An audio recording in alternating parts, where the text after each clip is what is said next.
No, I didn't start a new recording of the same session because I want to keep reading dramatic stories. Welcome back to us reading more stories on the Reddit page, Am I the A-hole? Drama! Am I the jerk for telling my sister that her husband should be ashamed of himself? My sister's husband is always the one to always lecture everyone around him about manners and proper behavior, but he never does those things himself.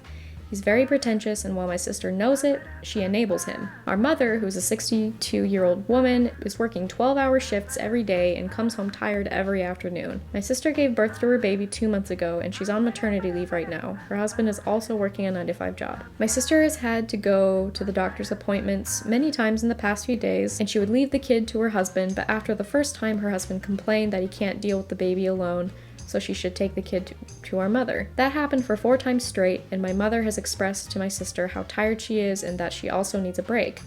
My mother ends up saying yes every time because she adores her grandchild and is heartbroken that my sister's husband doesn't do his job as a father, but my mom is indeed very tired. Yeah, that kid is literally his responsibility. My sister completely ignores our mom's exhaustion and keeps bringing the baby instead of dealing with her husband. The last time this happened was 2 days ago. My mom had just come back from work and she was sleeping. Right when she fell asleep, my sister calls her and tells her she's gonna drop the baby by our house because she's got another doctor's appointment. My mom started sobbing and saying how nobody thinks about her and her own exhaustion. I told my mom it's fine and that I'll care for the baby and she can sleep. For anyone wondering, I'm working a part-time job as a college student while I'm also studying for college, so it's not like I have plenty of free time to help out more. I decided to sacrifice my own time that day because I felt bad for my mom. Then my sister called me and thanked me, but I told her that I appreciate her being thankful, but at the same time this can't keep happening. I asked her why her husband couldn't keep the kid, and she said that he was tired from work and wanted to sleep, so we told her to take the baby to our mom. I told my sister that her husband should be ashamed of himself and that he has a lot of nerve to pull the tired card when he is the parent and doesn't respect the fact that our mom, who is a 62-year-old woman, is working 12 hours and can't even get half an hour of sleep because he refuses to be a parent.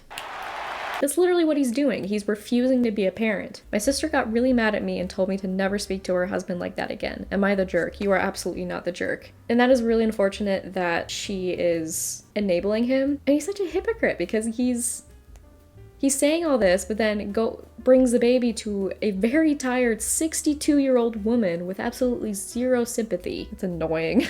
I'm so mad now. Am I the jerk? I didn't cook for my wife. So my wife and I got married a few months ago. We've been dating for about 2 years before marriage, but never lived together before marriage. The thing is, ever since I and my wife got married and started living together, she doesn't cook, like at all. She splits every other chore equally. Oh, probably chore, but just won't do cooking. Last week I told her that we needed to talk and explain to her that I don't want to cook every day and every single meal. She suggested that I should just meal prep for the entire week, but that would still require me to put all the effort into cooking for us both single-handedly. When I told her why I didn't want to meal prep, she got very angry and started shouting that she's not my maid and that she's not obligated to cook for me. Well, yeah, but you're obligated to cook for yourself. She then proceeded to tell me that if I had been single, I would have cooked for myself, but just because I'm married, I want her to cook too. She told me that I should cook for myself and not ask her to cook as if she's my maid. Then she went to the bedroom and slammed the door shut. I had to sleep in the guest bedroom that night. The next morning, I shifted all my belongings from the master bedroom to the guest bedroom. Since then, I've been cooking just for myself. I cook single portions and finish it then and there. My wife hasn't been cooking or eating anything except fruits, bread, milk, reheated frozen pizzas, etc. Today, she stormed into the guest bedroom as I was making my bed in the morning and said that I'm behaving like a child by not cooking for her. She's acting like a child by expecting her husband to cook everything for her. She said that she's not had a proper meal for the past week because of me. Can you not cook for yourself? She doesn't want to be a maid for her husband. He's being a maid for her. Like, good for him for standing up for himself. I reminded her of how she said that I should cook for myself and not expect her to cook. She started crying and said that I'm being very petty. She then packed her bags and went to her mom's house. Am I the jerk? No. She is the one being petty and being a child. And you know that that means that either her parents or whoever she was living with also did all the cooking. She's clearly always refused to do it. Hey, I don't want to cook even though I gotta feed myself. Like, boo-hoo.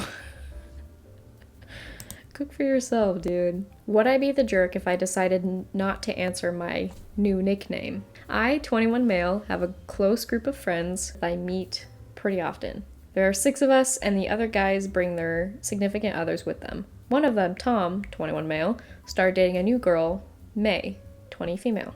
We met her after about a month of them dating, and she seemed nice, funny, kind, charismatic, and I was so happy for him. But after a while blatantly exclaiming she didn't like my name and will come up with a nickname for me as soon as possible. Rude, but alright. I was a bit surprised and said I'd prefer if she didn't, since I hate nicknames, and made an active effort to shrug off any previous ones. It's a stupid pet peeve, but I can't stand nicknames for myself. She insisted that nicknames are cute and friendly, but I stood my ground and suggested she could call me by my surname instead, since people do that too and it's okay.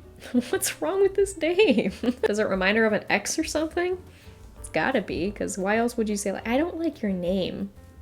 What? May and Tom asked me to talk to them in private. I was very curious, so I agreed. According to May, I share my name with her most recent ex. I was right! Come on, where's my award? I deserve one. I pulled May aside and tried to ask as gently as possible if he was abusive or anything, because if so, I would have agreed to a nickname.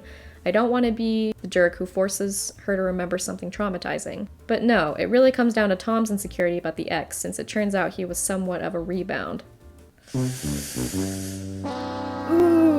yikes. I refuse to answer any nickname she might have given me in the future, but she made a point of this and won't settle on the surname thing. Tom says I am a jerk for possibly hindering their relationship and preventing May from getting over her ex, and she says I probably want Tom for myself. I am a gay man. 2 of the others agree with me, but the others agree with Tom and say that I am just stubborn and a stuck-up. No one agrees with May's last theory, though. So, would I be the jerk? No.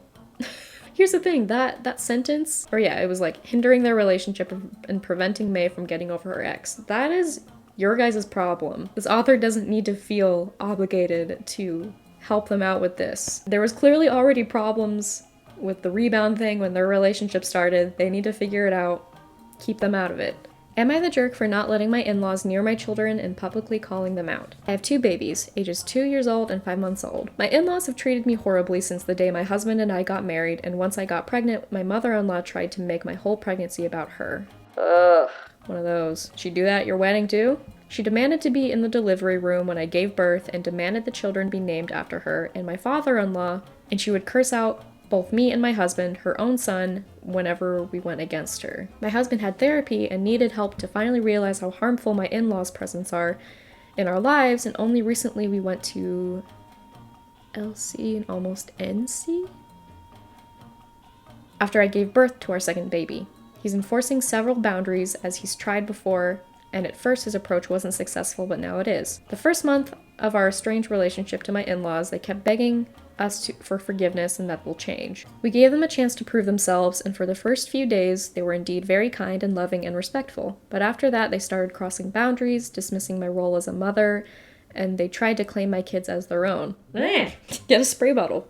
Get back. The past few times they visited, my mother-in-law would take my 5-month-old for strolls without my permission. She would feed the baby food that a baby's not allowed to eat, and her excuse would be that back in her time, those food restrictions didn't exist on babies. My father-in-law would lick the same spoons and forks as my 2-year-old and would share food with her and bite the same spots.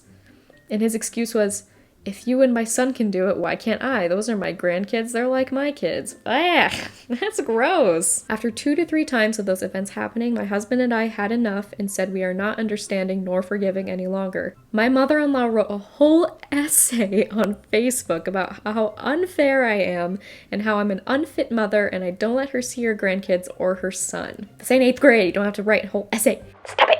She kept writing posts, and I finally tagged her and replied along with my husband in a post, exposing the reasons we don't get along. I named everything from the day I married till now and how horrible they've been to me as both their daughter-in-law and as the mother of their grandkids. To my surprise, people were very sympathetic and supportive towards her, and very hostile towards me and my husband. Mostly towards me. They claim they pity my husband because I'm a heartless female dog who hates his parents and how I'm unfair and out of my mind for not letting my in-laws have quality time with their grandkids, and that I should be grateful about how much my in-laws want to be involved with my children. The comments calling me names were countless. Am I the jerk? Absolutely not. Those people on Facebook are probably mostly her friends, and so people tend to take the people's sides of that they're friends with. Maybe they were afraid to not take her side, you know what I mean? I'm sorry you have to go through that. That's incredibly dumb, and you guys have been trying to set boundaries and they're just not working. You are absolutely not the jerks. Alright, well I think that will be it for today. Thank you for joining me for another episode of reading random people's dramatic stories. Some were jerks, some were not, some were in between. I hope you enjoyed it, and if at any point you liked the video, please leave it a like. Leave comments of your thoughts. If you haven't subscribed already, I would really appreciate if you did, because I really like what I make and I hope you do too. And hit that notification bell so you know I've made a video. You could be the first to see it. Let me know if you like these, if you want me to do more. I love you guys so much and I appreciate you, and I hope you're having a fantastic day. See you later!